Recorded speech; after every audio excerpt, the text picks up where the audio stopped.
Bismillahirrahmanirrahim.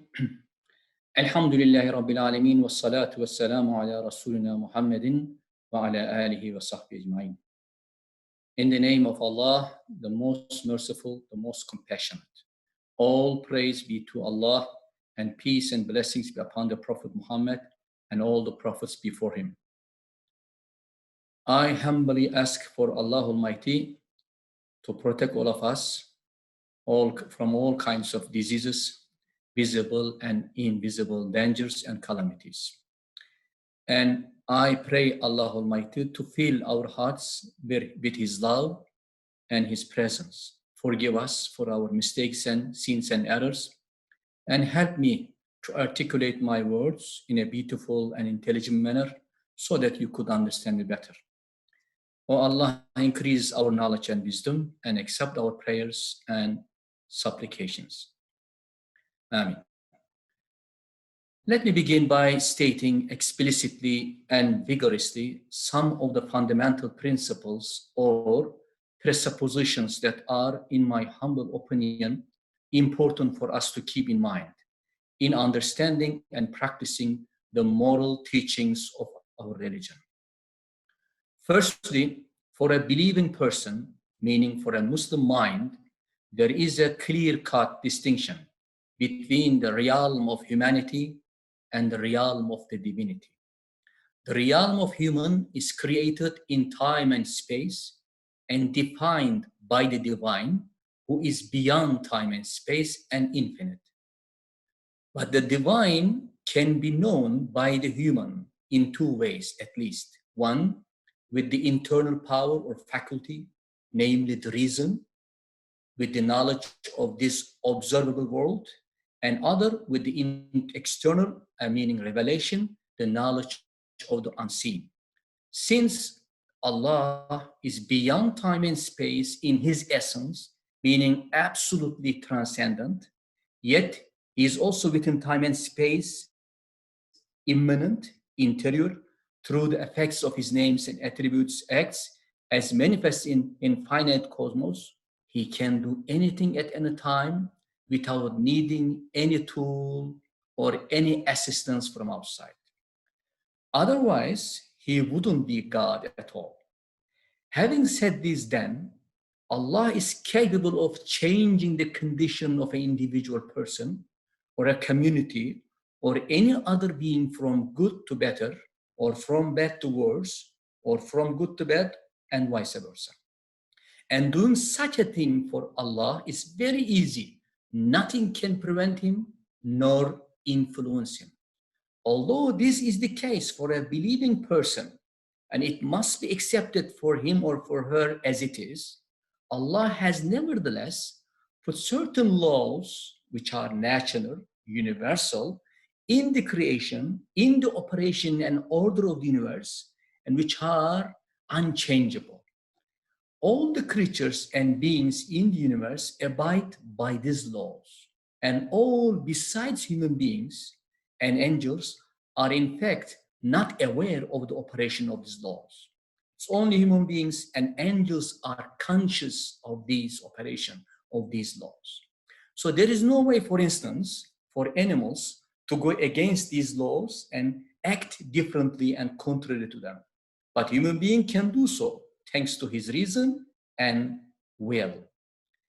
So it is the very requirement of his reason and will, therefore, that human being is responsible and accountable for his deeds and acts, as we have repeatedly emphasized in our previous lectures. Again, according to the Quran, everything and all beings in the universe celebrate and glorify the name of the Supreme Creator, either consciously or unconsciously, either knowingly or unknowingly, either implicitly or explicitly, in their respective modes or respective tongues and in accordance with their respective preordained capacities. Through their God-given instincts, for instance, animals display their needs. But as far as human being is concerned, it is through his reason and will that he can exhibit and express his needs. So the commandments and prohibitions Virtually all the teachings of religion have been addressed to the reason of human being. Without reason, all these things make no sense at all. So reason is capable of discerning, finding all the things that exist in the universe and visible and signs and effects of the names of God and his acts. But let me pose this question. Is this reason in itself by itself enough to comprehend the things that lie beyond time and space, metaphysical world? No, as has been pointed out by many philosophers and all the religions. No, it can either sense, the metaphysical world, or guess, or speculate them according to the degree of capacity or its understanding. Then there comes to the help, to the aid of reason, the revelation from the Creator. If the person has belief in God, in Allah, or else he will be in complete denial for all the metaphysical world. As far as the Quran and the prophetic Sunnah are concerned, reason, which centers in the spiritual heart, as we mentioned in our last lecture, along with other faculties, is a gift from the divine. Thus, reason in the history of Islamic thought has never been put at odds with the revelation. Namely, placing the reason against the revelation is entirely contrary to the norms and teachings of the Quran and the Prophet. Therefore, any kind of labeling as reason versus revelation, or any form of radical separation between the two, to say the least, have no basis in Islamic discourse. On the contrary, reason is to be supplemented, strengthened, crystallized, guided, and illuminated by the revelation. Human being, as we know from the Quran very clearly, is charged with the effort and struggle in this world because he is the most precious and most unique in the universe, who has been inherently endowed by Allah with reason and will, meaning he has a free choice in order to execute his task and mission as his representative, vicegerent, Khalifa. So with his external and internal senses, and also with reason, human being is urged to strive to learn, according to the Quran, explore, investigate, in order to meet the conditions of the human being. Dignity of human being is very important, is due to his reason. But the continuity of this dignity, as well as its intact and integrity and its preservation, can be maintained and sustained by the divine guidance revealed in the Quran and demonstrated by the Prophet Muhammad Sallallahu practical examples.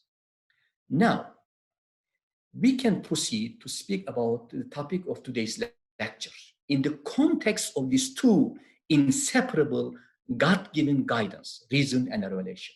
What was the title of our topic today?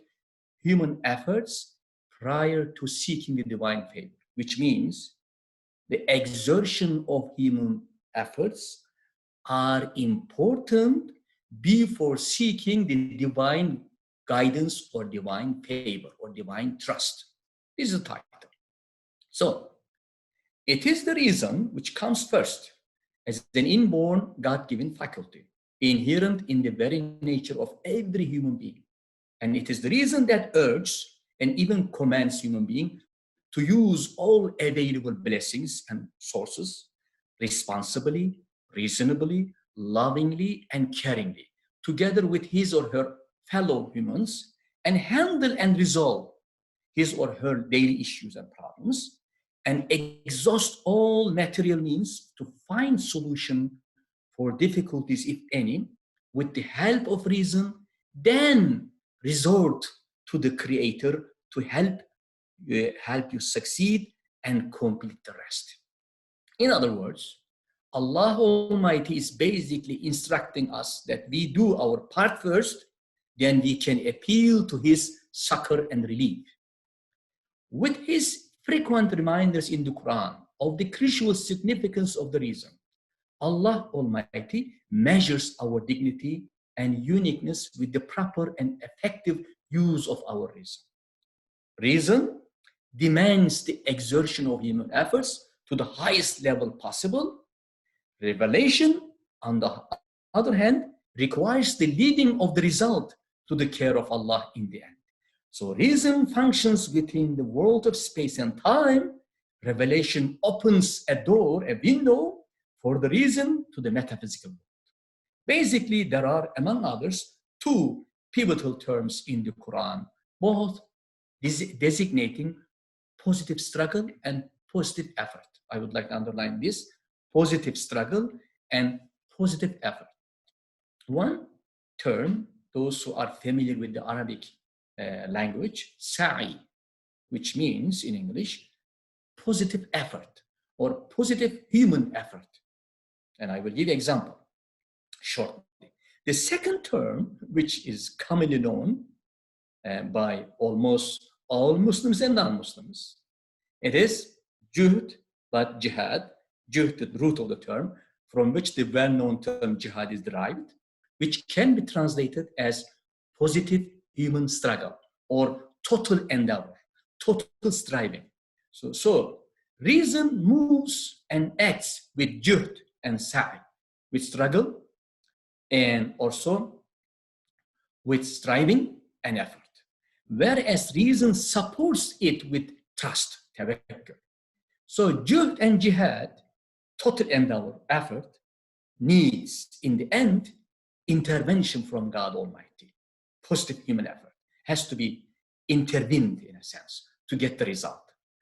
Allah's unalterable law, permanent law, is this: He will not bring about results without human endeavor and effort. He will not bring about results without human endeavor, effort, because we are not animals, we are human beings. And I will provide you with just two verses from the Quran to reinforce the necessity of human efforts before seeking His help and putting trust in Him. This Najm, chapter 53 and verse number 39 and 40. وَأَنْ لَيْسَ لِلْإِنسَانِ إِلَّا مَا سَعَى وَأَنَّ سَعْيَهُ سَوْفَ يُرَى. All humans shall have nothing but what he struggles for, what he strives for. Human can never achieve anything without labor. That's the meaning. He will certainly see the result of his labor. So it complements. The fruit of his striving, the fruit of his, in a sense, struggle will soon come to be seen by him. So we may recall at this juncture, as we mentioned, some of the sayings attributed to Ali bin Abi Talib. Therefore, you have to work for this life as if you will never die, and work at the same time for the life of the hereafter as if you will die tomorrow. So, this is a balance in a sense. And the second term, which is jihad, juhd, struggle, and unfortunately, it has been used in one narrative sense, one narrow sense for political purposes. In fact, it's a total struggle by pen, by thinking, by reflection, by time, by wealth, and all together. So, وَمَنْ جَاهَدَ فَإِنَّمَا يُجَاهِدُ النَّفْسِ إِنَّ اللَّهَ لَغَنِيٌّ عَنِ الْعَالَمِينَ. So, Ankabut, chapter number 29, verse 6, which means, whoever strives juhd, whoever strives only strives for his own benefit, for his or her own benefit. Indeed, Allah is free from the need of the boss. So, unless we ask for it and work for it, nothing we get, as again our spiritual master Mawlana points out. And here what he says: everyone goes to store to fulfill their needs, and Allah bestows both the desire and the provisions for each person. But if people sit at home, acting self-sufficient, then their provisions will never reach them. Their risk, their sustenance, their food will never come to them. After all, when a little child cries, goes on Mawlana, her mother feeds her because of crying. Unless you cry, there is no milk for you. Now, if the child stop to think, what use will be there in crying? How could crying possibly cause milk to come? So she would stay hungry. Therefore, crying brings her food. And this is very important. Struggle in a sense.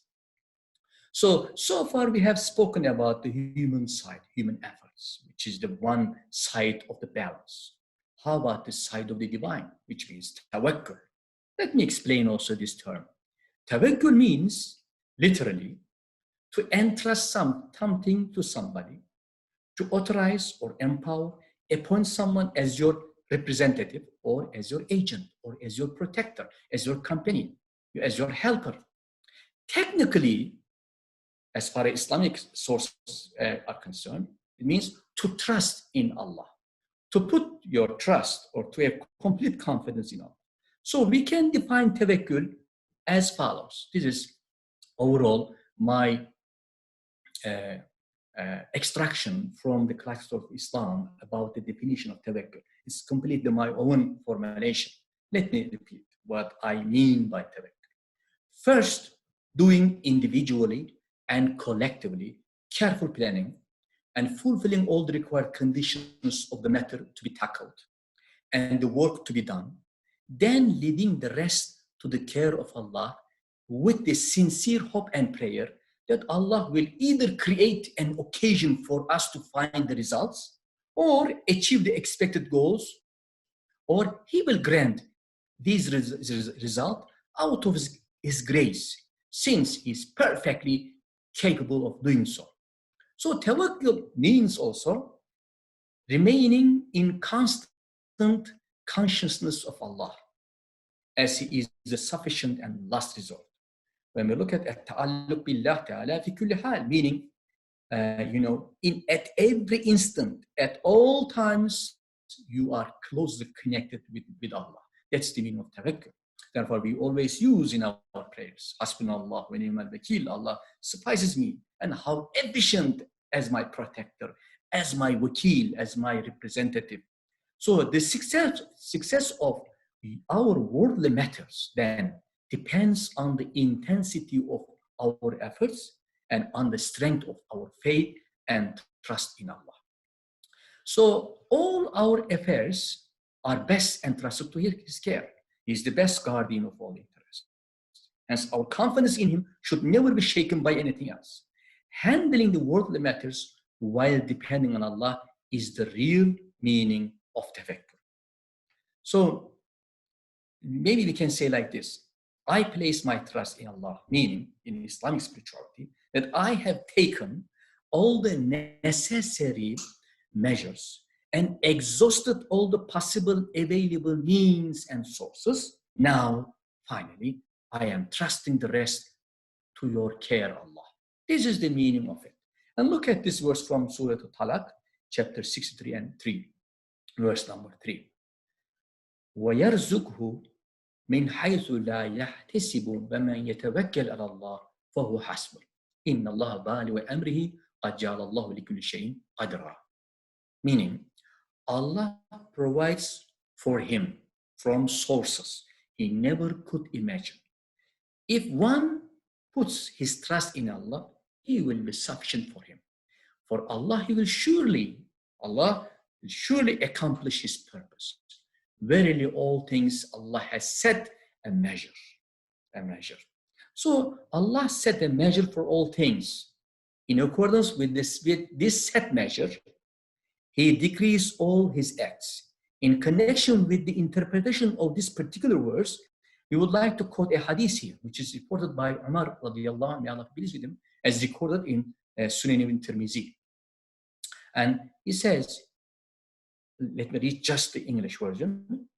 If you trust in Allah as He ought to be trusted, as He should be trusted, He will provide for you in the same way as He provides for the birds. They leave their nests while hungry in the mornings, but come back in the evenings with their bellies full. So even the birds go search for their livelihood, then Allah creates for them. Just as birds struggle and search for their food, you should also work for it. then Allah has created rizq, food and sustenance for all, not for, for certain people, for all the beings. But unless you seek for it and you work for it, you will not be able to acquire it. So trust in Allah, on the other hand, does not mean to forsake the causes and means that Allah has created for us to obtain things. We should utilize the means that are available or that are our disposal. It is true that no task shall be accomplished unless Allah wills it, but His will has been directed towards our efforts. That's the meaning of it. And وَتَوَكَّلْ عَلَى اللَّهِ وَكَفَى بِاللَّهِ وَكِيلًا. Rely upon Allah and He will be sufficient as disposer of your affairs. So, not only individual issues, but also issues involving people and society at large. This form of tafakkul always is desirable, as the Quran says. Again, this is Ali Imran, chapter 3, 159. And this is a kind of ethical standards that Allah is setting for all humanity here, in particular for the believers. It says, it is part of the mercy of Allah that you deal with them, referring to Prophet, of course, in his personality to us. You deal with them gently. And had you been severe and harsh-hearted to them, they would have broken away from you. They would have broken away from about you. So then pass over their faults, their mistakes. Ask for Allah's forgiveness for them. And this part is important. It's important. وَشَاوِرْهُمْ فِي الْأَمْرِ, and consult them in affairs that you are dealing with. فَإِذَا عَزَمْتَ فَتَوَكَّلْ عَلَى اللَّهِ إِنَّ اللَّهَ يُحِبُّ الْمُتَوَكِّلِينَ. Then once you consult in your affairs with them, when you have taken a decision as a result of your consultation, then put your trust in Allah in them. Allah loves those who put their trust. So, as this verse explicitly indicates, to put trust and confidence in Allah has an obvious precondition before. What is that? After having made all preparations by using your reason, consulting with the right people, you should then be able to place your trust in Allah. For all the plans you make, all the decisions you take are then in the direct control of Him, Allah. So human efforts are to be exerted first, up to the maximum, such as taking the necessary measures, precautions, proper planning, through searching, profound consultation, then trusting in Allah and seeking His help and guidance. So we have no right to ask from our Creator to do a favor for us unless we work for it, unless we have exhausted our all efforts. This is what is required of a unique living being, as we are chosen by Allah, who has been endowed with the power of intelligence and faculty of will. Look at the Prophet, what he says, And this is a very important recommendation, as is known in many hadith sources. Once he has seen a Bedouin, leaving his camel without tying it, and the Prophet asked, surprisingly, "Why do you not tie your camel down?" The Bedouin replied, "Oh, tawakkul ala Allah." Anyway, tawakkal, he said. I put my trust in Allah, meaning He can protect it. The Prophet warned him, saying, "Ighilha wa tawakkal." Tie your camel first, then put your trust in Allah. So with this beautiful advice, the Prophet has also reinforced the use of reason in taking care of our daily matters. Now, let me interject here again a beautiful reference point for us to illustrate how important the use of reason from, again, the teaching of the spiritual master from his Fihi Ma Fihi.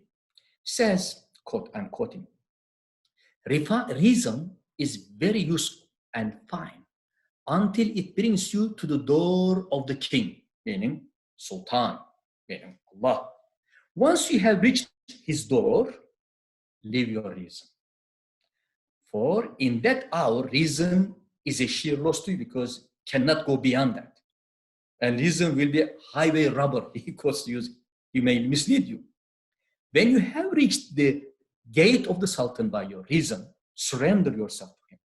You have no use then for the how and wherefore. For instance, now this is a beautiful example. For instance, Mayana continues, you have an uncut cloth, You want it to make a dress for yourself, or tunic, a cloak, or a garment. What does reason do for you? Reason brings you to a tailor. Until that moment, reason is perfect. For it brings the cloth to the tailor. Now, in that very moment, reason must be put aside. You must abandon yourself wholly to the direction and instruction of the tailor. In the same way, again, Mevlana goes on, reason is fine when you are sick because it brings you to the physician, to the doctor, to the expert. After that, reason is of no use to you since you must surrender yourself to the advice of the physician. This is Fimari. So, expecting anything for ourselves from Allah without deserving it, without working for it, will tantamount, to my humble opinion, as it were, to knocking at the door of a vacant house. Nobody in the house, and you are knocking at his door, but you couldn't find anyone. So exactly, if you ask from Allah something without deserving it, your condition is exactly the person who is staying at the door and knocking at the door, which has nobody in the house. So, or I may use the famous English expression, putting the cart before the horse. We cannot put the cart before the horse, So both of the gifts and favors that our Creator granted us, reason and revelation, dictate that we have to recourse first to all the material means and resources, then to the divine part. Reliance on Allah is not to reject the means and cause altogether. Causes and means are given by Allah as occasions, opportunities for the use of reason to reflect on and find a way out. Having recourse to the causes and means by human being is regarded as an active form of prayer and worship. So in the end, you will be able to recognize the solutions and results that are coming from Allah alone. But upon your personal efforts, upon your hard working, for which also you should be ever thankful that Allah has given you power to do your work. Here are some examples for human attempts and endeavors prior to deserving the trust in Allah. First, taking all necessary steps, reasonable attempts, and scientific means and resources.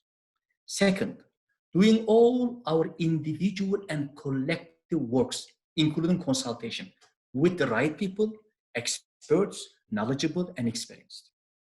Third, eliminating all the possible obstacles before you. Fourth, freeing ourselves completely from superstitions, magics, and finally, curbing and controlling all sorts of angers and disheartening conditions, remaining patient for the result. After having exhausted all the above steps that we have just listed, we can turn to Allah and ask for His help with complete reliance on Him. Me saying, Allah, I have done my part to the best of my ability and capacity. Now that I leave it to your good care. Now, I would like to give this anecdote before concluding, maybe just 5 minutes to make my point very clear. Acting against the prerequisites and requirements of tawakkul, which we have so far elaborated at length, may lead inevitably to two opposite, very negative, highly consequential, and detrimental situations, maybe like a polar of two opposites. One extreme is that seeing yourself wrongly as the most capable being, needing no one at all. That, as we mentioned last time, humans' self-sufficiency, boastfulness, and arrogance. And then you start playing the role of God, overestimating your power, and you are ungrateful. As the Quran says, human beings indeed ungrateful. And then What else? وَلَا تَعْتَدُوا إِنَّ اللَّهَ لَا يُحِبُّ الْمُعْتَدِينَ. And you will become aggressor, and you will start committing aggression. Allah doesn't like aggressors. The second part, another extreme. Seeing yourself again wrongly and as completely incapable, meek, and acting then irrationally or unreasonably. Expecting everything from Allah to do it for you, and complete ignorance, even double ignorance, and blindness in faith, to say the least. For both cases, which are categorically rejected from the point of the Quran and the Sunnah, there is a good term in Arabic. If anyone rejects this, those who reject this, in a sense, like anyone who happens to be in these two situations, the description of the situations can be best depicted by this term, which is very common in Arabic, Turkish, and Persian. I am sorry to use the expression, ahmak, best fitting to describe the position of such people. Humq in Arabic, like stupid, or foolish, or silliness. Now, here, Mevlana comes to explain this. And very interesting story. A story which Mevlana records in the third volume of his Masnavi, and attributed to Jesus, Isa alayhi salam, peace be upon him. And there's a title even, it says, how Jesus, on whom be peace, fled to the top of a mountain from the fool, or from the fools. Jesus, peace upon him, son of Mary, was fleeing to a mountain. And as if he was running away from a lion. A certain man ran after him and said, "Are you okay? Are you well? There is no one following you. There is no one chasing you. What do you feel? Why do you flee like a bird?" And he still kept running with haste and hurry. And because of his hurry, he couldn't answer the question. So the person, this man, followed him, followed Jesus, Isa. And then finally caught him. Then begged Jesus with utmost eagerness, earnestness, "Please, for God's sake, for the sake of pleasing God, stop one moment. And I have a difficulty understanding your running away, your flight. From whom are you fleeing in this direction, O noble one, O eminent one? There is no one following you. There is no lion or danger, no enemy. There is no fear or anger." And Isa, Jesus, alayhi salam, peace upon him, responded. He said, "I am fleeing from the fool, ahmak, stupid. Leave me, please. I am saving myself. Do not stop me." Now, when we look at the commentaries of this message, and they quote the hadith here, and it's attributed to Prophet Muhammad sallallahu alaihi wasallam, peace upon him. He says, "Al-aqilu sadiqi wal-ahmabu adubi." Intelligence is my companion, whereas fool is my enemy. So this is very important. So Jesus, is running away from a fool, a person who doesn't use his reason. And then the person asks the question, why? Aren't you the Messiah? That, with your ability, with the permission of Allah, you were able to cure the blind and deaf. This is true. Jesus cured the sick, and he was given the name Messiah, meaning healer. So he said, yes. So are you not the king? Allah has given also the power. Like as a prophet, you have the access to the unseen world, the place of the divine names. And when you chant the name of Allah, then people will be cured and will be treated. He said, yes, I am.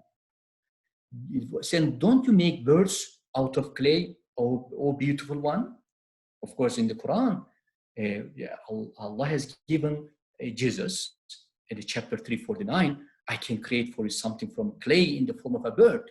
When I blow into it, it will become a real bird by the permission of Allah. So the man is knowing the ability and capacity of Jesus as a prophet. He's a eunuch. So he said, yes. And, O pure spirit, you do whatsoever you will. Whom do you fear then? Why are you running away? Whom do you fear? Since you can work all these miracles, then why do you fear and whom do you fear? With such evidence, who is there in the world that would not be one of your even lovers and slaves to you.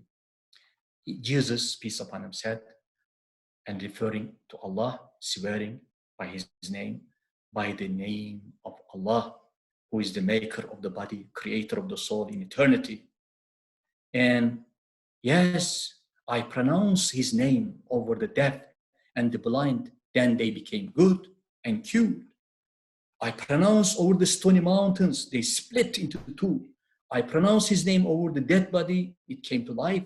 I pronounce his name over non-entity, it became an entity.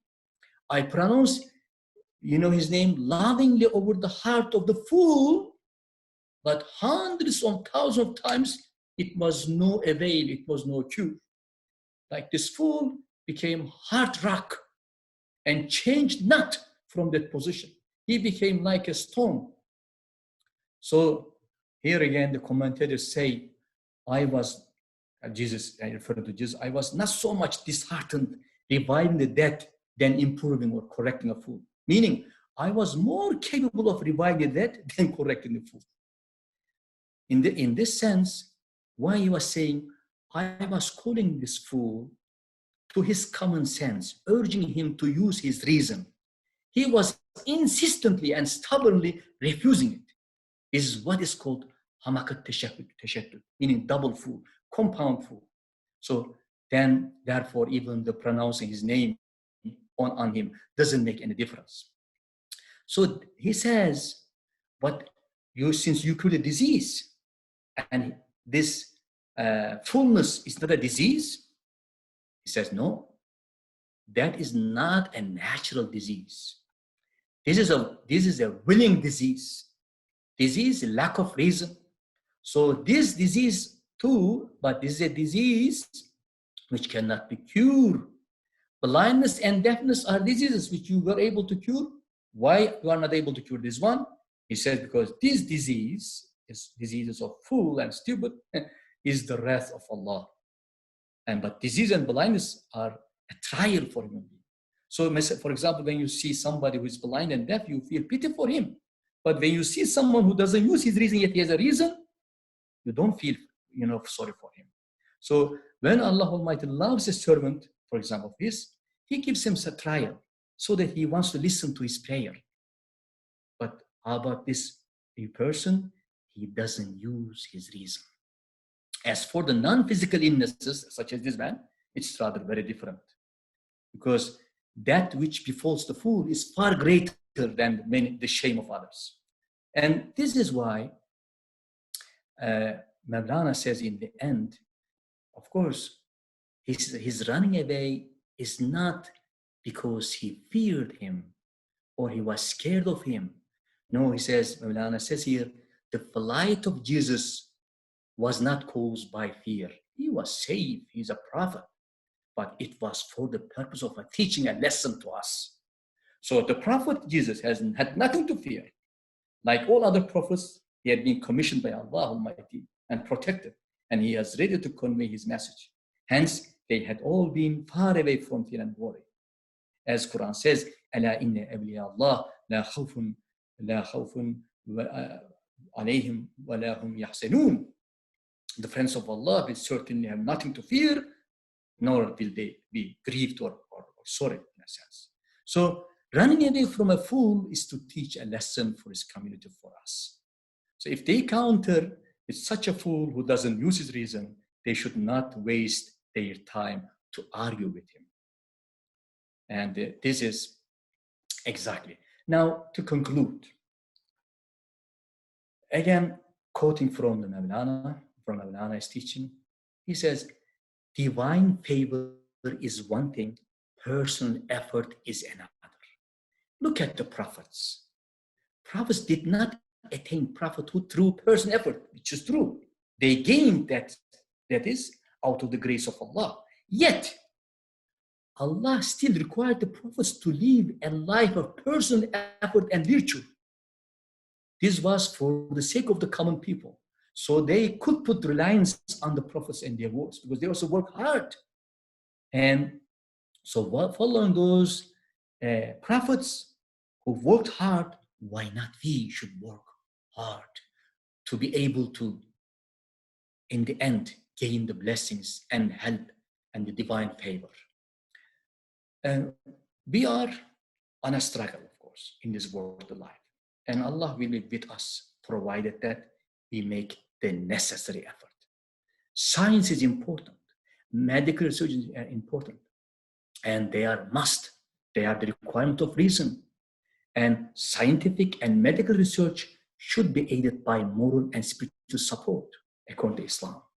In the quest for a cure, for example, for disease, a believing physician makes use of all his or her scientific skills and tools and exhaust all his or her available resources, while at the same time relying on Allah for the ultimate success. And most of the time, uttering humbly these words, Bismillah, tawakkaltu ala Allah, wa la hawla wa la quwwata illa billah. In the name of Allah, I put my trust in Allah. There is no power and strength except with Allah, which would mean I start my work with the name of Allah, asking Him to sharpen my intellect and strengthen my body and spirit, and continue to exert my utmost efforts on the work while I am keeping my attachment and trust to Allah in Allah. Finally, acknowledging and confessing that despite my exhaustive efforts, the anticipated result or the success, then I believe are to be granted ultimately by Allah, who is the most knowledgeable, most powerful. Our success, therefore, depends on our good intention, hard working, and trust and confidence in Allah. May Allah keep you all in good health, protect all of us from all kinds of diseases, visible and invisible dangers and calamities. Thank you.